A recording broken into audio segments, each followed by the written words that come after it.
Welcome to the Electric Playground. Today on the show, we catch up with Deadpool in the rundown. Plus, I travel to outer space for a look at Steamworld Heist. And then Ben and Jose take a whimsical journey on the PS4. Also coming up, we drop the beat with a look at some new headphones from Plantronics and much more today on EP Daily. Brought to you by EB Games. I'm your host, Victor Lucas, bringing you the latest in everything cool every single day. The Merc with a mouth is pretty cool, but he ain't got nothing on the rundown.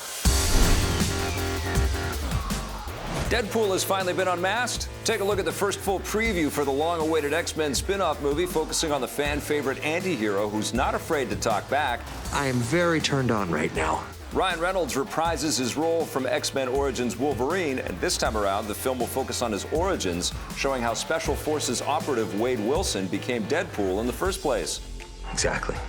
It looks like the film will have all the raunchy, fourth-wall-breaking humor found in the Deadpool comics, and it will also be just as violent because it will be rated R. This guy's got the right idea. He wore the brown pants. You can watch the not-safe-for-work red band version of the trailer by heading to EPN.tv. Deadpool will bring the mouth to theaters on February 12th, 2016. Reeks like old lady pants in here. Why such a douche this morning? You're gonna have to wait a little longer to play Mighty Number 9. The highly anticipated game has officially been delayed. It was originally slated to arrive this September, but will now launch in the first quarter of 2016.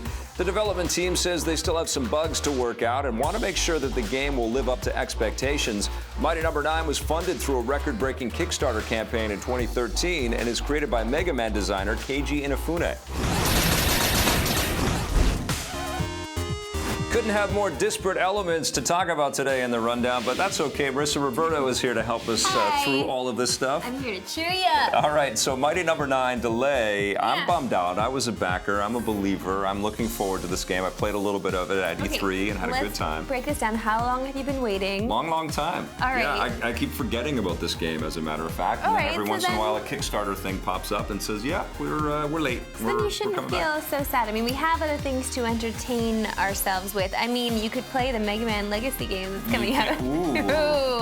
Yeah, no, but I think the deal is, and this is the problem with game development, it's so complicated, it's so complex, even when you're dealing with a polygon-based 2D side-scroller, which is what Mighty Number 9 is, which seems relatively straightforward. It takes a lot of work to iron out all the bugs, and they're being pretty transparent about the issues that they're having. They want to ship an awesome game. There's a lot of expectation on this title. It can't come out unfinished. It can't come out with problems because it sets the tone for the rest of Keiji Inafune's career at this point, right? Of course, and you want to make sure that the backers trust the product as well when they come out. And Kickstarter games as well. And Kickstarter games, exactly. If you back something, you want to make sure it's 100% okay. So I'm sorry that you have to wait longer. Yeah, I do. But it'll be better. I know. I can deal with that. All right, so Deadpool, maybe we'll be getting Deadpool Mighty Number 9 around the same time in Q1 of 2016. Oh, okay. What'd you think of the trailer? It's very violent. I guess we were expecting that with the R rating. I guess I wasn't expecting to see Ryan Reynolds so disfigured, but it makes sense because that's why he would have to cover, that beautiful face. Yeah. You got to cover it up because, bad things happened. I don't know. I don't know if they're pushing the envelope a little bit too much because they can, because it's R-rated. I'm a little concerned about that now going into the movie. Well, I mean, this is the thing, right? Like the Wolverine movies have always felt a little neutered to me because here's a guy with claws that just slices and dices his enemies, and Deadpool's a dude with 2 blades, and he has a sort of generation ability. And guns, apparently. And he's got, so they should go in this direction. It's true. It's just like Arkham Knight, worked in a Batman reference, is a mature-rated game, and that's felt absolutely right for the title and the themes and the tone of Batman. This is a dark character, and so is Wade Wilson, That's true, with comedic overtones. Yeah, a lot of the comedy in there as well. It's cool to see a lot of Vancouver in this trailer already. Very Vancouver. It's so Vancouver. Yeah. So, I'm excited to see this thing. I, of course, love Ryan Reynolds. I just don't know if it'll be too over the top for me, although I did love Raid 2, so I think it might be okay. Yeah, and it might have around the same budget as Raid 2. This certainly doesn't look like the superhero budgets that we're used to, but I think that's going to work. But did you like that computer graphic at the end there of the close-up of his face? I'm not sure how much that will distract me. It is a little weird. The eyes all sort of animated. I wonder if they're going to take a similar tone with Spider-Man. I've heard that there's going to be expressions in the new Spider-Man. I don't think I like it. All right. Well, listen, we've got to move on. We are going to take a look at a game in a completely different direction. This one's called Steamworld Heist.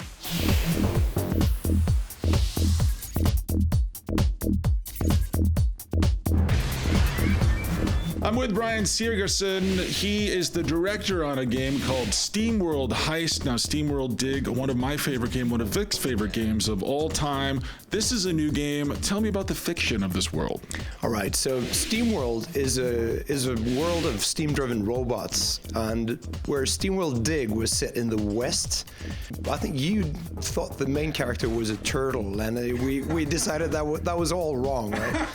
But it's steam-driven robots all over again in Steamworld Heist, but this time those poor robots, they've had to take to space. So now they're in space, and they're the stars of a turn-based combat strategy game instead of a digging game this time. So how has the gameplay evolved from Steamworld Dig? What's different?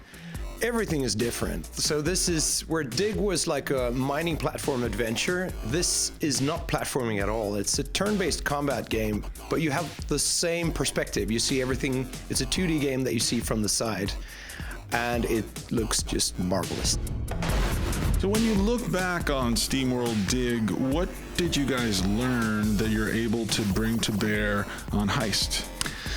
The main thing was that we learned that we could actually do self-publishing successfully. I mean, there are some great publishers out there, but we realized we could do it ourselves. So we're going to do that again. This time we're armed with all the right connections with the platform owners and so on. And also we know beautiful people in the press. So I think we're in a pretty good spot now for making this. And we've also made games for all the platforms already. So all that initial headache that we had with Dig is going to be very, very much easier this time. One of my favorite things, one of Vic's favorite things in Steamworld Dig was the ability to sort of map out the level. You know, you were expressing yourself no matter what you were doing in the game. Is that kind of aesthetic brought to bear here at all? Well, that's a good question. It is in a sense, because you as the player, you're very much in the driving seat. The game is not happening to you.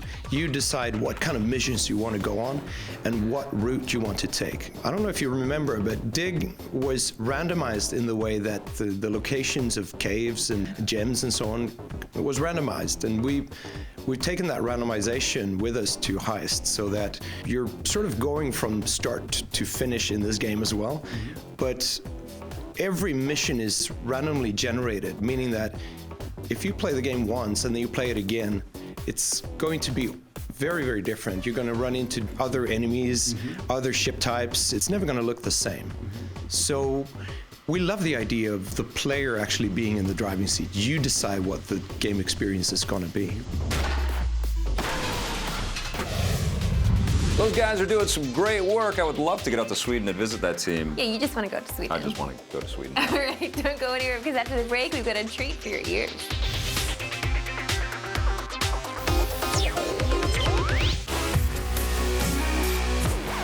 Welcome back to EP Daily. Guess what, Jones? We're switching gears. Yeah, it is time for us to talk about a piece of technology that you actually put on your body. But what part, Marissa? Okay, what part? you're grossing people out right now for several reasons. It must be your ears, though. I think it is your ears. It's the Plantronics Backbeats Sense headphones. Right. Here's Marissa and Victor trying to find a part of their body they can put these on. Gross.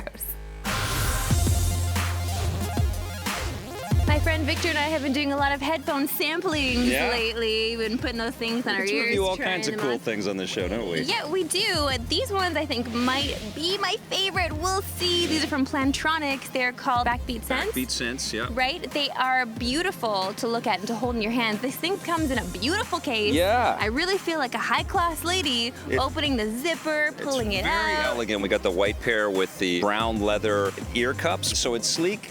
It's cool, it sounds decent, and it's wireless. Oh yeah, But it's it's not completely cheap. wireless. No, it's not cheap. Yes. Being in Canada, we have a very low dollar right now. I don't know what's happening, but we have to pay a lot more money for It's things. like $5,000 So in it's Canada. $5,000 No, for us. no, it's a couple $100. Yeah, it's around $200, which I mean is understandable for the quality of headphone you're getting here, Yeah. especially with the sound. The Bluetooth here works seamlessly. Yeah, it does. You turn this thing on, and it tells you in your ears that what you're hooked up to, the phone that you're hooked up to, how the battery's doing, Yeah. and then just hit play on whatever you want to play, and it goes, and it's right in your ear. The only problem, though, it's the same problem that I have with all of these headphones that we've tried so far, is making phone calls with it, Yeah. because you don't have that microphone near your mouth, so the person on the phone really can't hear you very well. There's it's very a muffled. couple of microphones, but it's still, it's not much better than the Astro wireless pair that we checked out before. It's this, and I don't know if I would be really looking to this to be the thing that I'm speaking to. I think you'd look a little crazy walking down the street. I look crazy, but I like looking crazy. Okay. I really enjoy it. With your sleek headphones on, just talking up a storm. No, bye, sell. Bye, sell. And people are just watching you. I kind of like that. I like the feeling of looking a little you out there. already stand out with this With the incredibly headphones. sleek-looking pair of headphones. That's the thing, though. I couldn't tell if I looked cool with these things on. Yeah. I asked my cameraman, and so he just looked at me and said no. You know what So- the problem is? I looked in the mirror with these things on too, and here's the problem: big head. Okay, Yeah, we have big heads. well established on this show, and they're not ear cups really so much as ear muffs, so they stick out a little bit. And even though this is a sleekly designed unit when it's on the table or in the bag, when you stick it on your head, it sort of sticks on the side of your ear. So then it's out to here, and then it has a little sort of spongy, springy thing on the top. So it just feels like it's For this. added comfort, but there is, this It's this- halo around you yes, almost. exactly. It's not quite on your head. It's kind of just hovering above it. The more of these I try, the more I realize that I really love my earbuds. Yeah. I really love my earbuds because they're easy, they're simple. When you're talking and walking on the street, it's clear that you're talking to somebody on your phone because you have your earbuds They just in. don't sound as good though. I mean, when But they don't sound as good, Yeah, no. when you're walking down the street listening to music, I had some Block Party on and some Black Keys, and you can hear everything, every nuance. And there's no wires, so it's kind of magic. I do think that they are pricey, but I also think that you're paying for the sound quality here. Yeah. What are you gonna give them? They're really nice. They're getting an 8. Gets an 8 for me too. Oh, see, it wasn't gross at all. Right on the ears. If you're looking for a reason to wear something like that, Jose and Ben have Journey for the PS4 after this. The Electric Playground began as a daily updated website in 1995 and then launched on television in 1997. Now we're going to take you inside the world of video games. Now, as we're starting our 20th year in operation, I work with the team here and we looked at everything that we do: television shows, product reviews, radio programming, extended interviews, written articles, live events, behind-the-scenes coverage, not to mention our huge archive of content. And we decided to collect it all in one place under one easy-to-discover and remember brand, EPN.TV.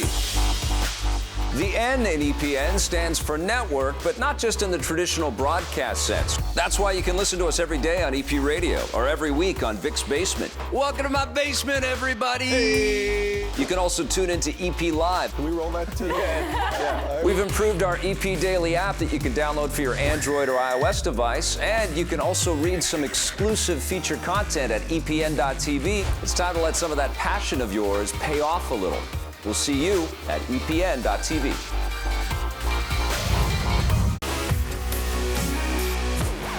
Welcome back to EP Daily. One of the most fascinating things about the new consoles we have is we take old games and we put them with the new technology. What happens when you take Journey, which was one of the great games on the PlayStation 3, and you bring it to the PlayStation 4? Jose and Ben have the answer.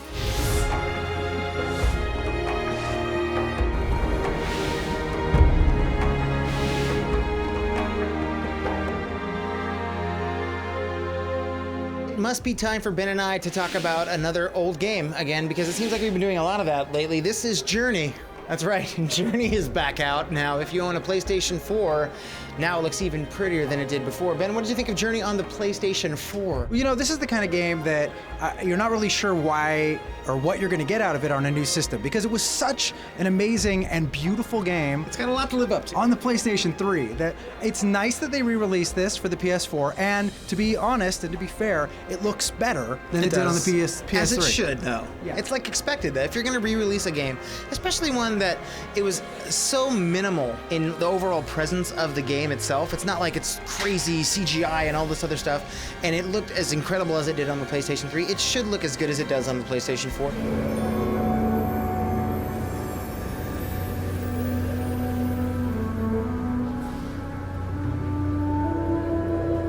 I was kind of like, I expected it. Right, we knew it was going to look better, and it's, you know, the frame rate's a little bit smoother, and some of the visuals are a little bit cleaner. The sand clusters. To be honest, if you had put this side by side with the PS3 version, I would probably not be able to tell. Hard to tell. I mean, they both are gorgeous games. Yeah. But what I really appreciated was coming back to this game, because I had played Journey, obviously, beaten it several times and gone through it and had that emotional experience. You've gone on many a journey, just say it.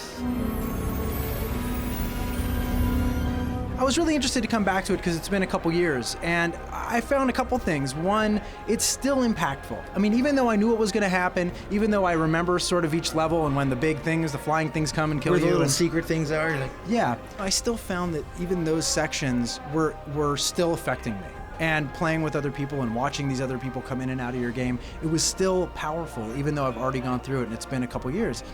That being said, you know, it's not that thrilling because you've already sort of done it once. and especially for people like you who have done it multiple times already on the PlayStation 3, to have to go back and do it again on the PlayStation 4, it's like, we're not giving you anything new, but a prettier version of the game that you've already played multiple times. Yeah. Here. Which is cool, though, because if you owned it on the PlayStation 3, it says you owned it on the PlayStation 4, so it's like it already knows it's in your library, so you don't have to pay extra for it, which was cool. Well, I think that's a really nice move. You and I recently looked at God of War 3 Remastered, and that game costs, you know, plenty of money if you buy it on the PS4. So I'm a little bummed that they're not doing this, that they're doing with Journey with other games. It makes a lot of sense. On the other hand, if you were to buy this game for the first time, if you never played it on the PS3, and you just played on the PS4, I'm a little disappointed that there's nothing extra in here. I mean, it's been 3 years, I think, since Journey came out. Yeah. How about a making of? How about something about that game company? I mean, this is an incredibly interesting developer. The developers who made this game have scattered to the winds. Kelly Santiago is somewhere, Robin is somewhere else, Genova Chen is somewhere else. This was their moment. They went on their own journeys, which is so cool. Each of the people that created Journey went on their own journey after the fact that Journey came out. I mean, there's an interesting story there. Even like one thing we specifically don't really talk about on a lot of the games we review is the music. The music was a big deal in Journey.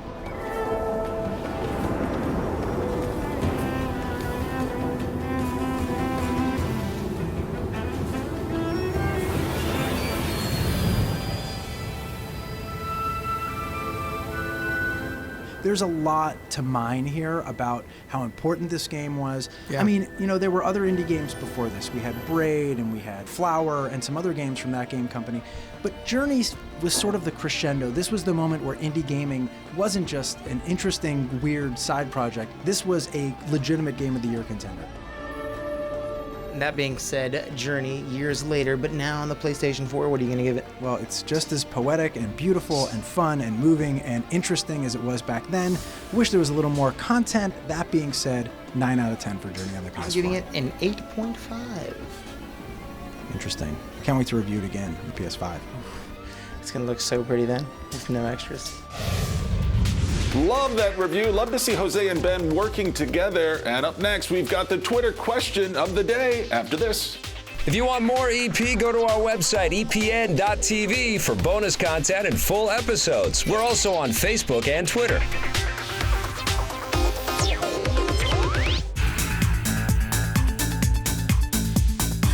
Welcome back to EP Daily. It is time for our Twitter question of the day. This one's from Jules Michaud. What are some of the biggest changes the sequel has made to its predecessor that worked? Which is a great question. Well, I mean, we could we could go through a list of a lot of games that have come out that have been much better than the ones before because of, you know, evolved technology. Super Mario 64, Grand Theft Auto 3. Yes, but even like the original Mario games on the NES, like Super Mario 3 was so much better than 2. So much better. I like 2. It was a weird one. 2 was weird. Yeah. It was weird. But Yeah. 3 was just like up and away better. Okay, I hear you with that one. I'm going to say Red Dead Redemption as well was a massive change, open world, but taking a lot of the stuff that they'd learned on Grand Theft Auto. It's true. We can actually use any of the Elder Scrolls games as well. They've just made massive improvements with each one. An excellent question. We have to bring it up again in the podcast on Fridays when we shoot that. But we should also throw that out to the audience out there. If you've got an idea about what was the biggest change to a sequel, let us know. You can tell us at epn.tv and also get caught up on full episodes there. That's right. We've got more coming through in the next episode of EP Daily, including my chat with Dennis Leary about his new show, Sex and Drugs and Rock and Roll. Thanks for watching. Bye. EP would like to thank its sponsors, Nintendo, Xbox. EP's mobile coverage is brought to you by Gameloft, makers of Asphalt 8 Airborne, which you can play on your Android or iOS device for free right now. Somebody somewhere gonna know my name. I'm gonna hit this city tonight where it lives and breathes. Sex and Drugs and Rock and Roll comes from this man's mind right here. So I need to know how long, what it looks like inside, number one. Oh my God. But how long? We don't want to go in there. You know what's in my head? Ideas for sex and drug and rock and roll. Millions of statistics about football, baseball, hockey, basketball, anything sports-wise. A ton of information about JFK's assassination, World War II, the Vietnam War. I'm basically an idiot who got lucky, and I have a television show that stars this girl as my daughter, and hopefully it's going to work, and I'm just going to ride her coattails for the next 5 years on FX.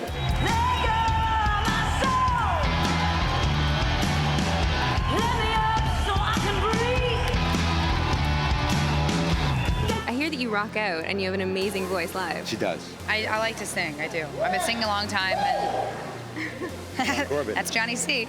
And, you know, it's insane that I get to do a show now where it's all original rock music, great rock music that you either wrote yourself or co-wrote with your buddies, great musicians, and it's a dream. The audience will be the judge of that. She's my daughter who comes to New York with a bunch of money and a desire to go in the recording studio, and that's why I get the band back together. Even though we all hate each other, we decide, well, this young chick's gonna pay us. So we get back into this room with her, and she, of course, we find out is very talented and wants to use this band of experienced musicians. Turns out, that girl I was trying to slip the tongue to. Oh.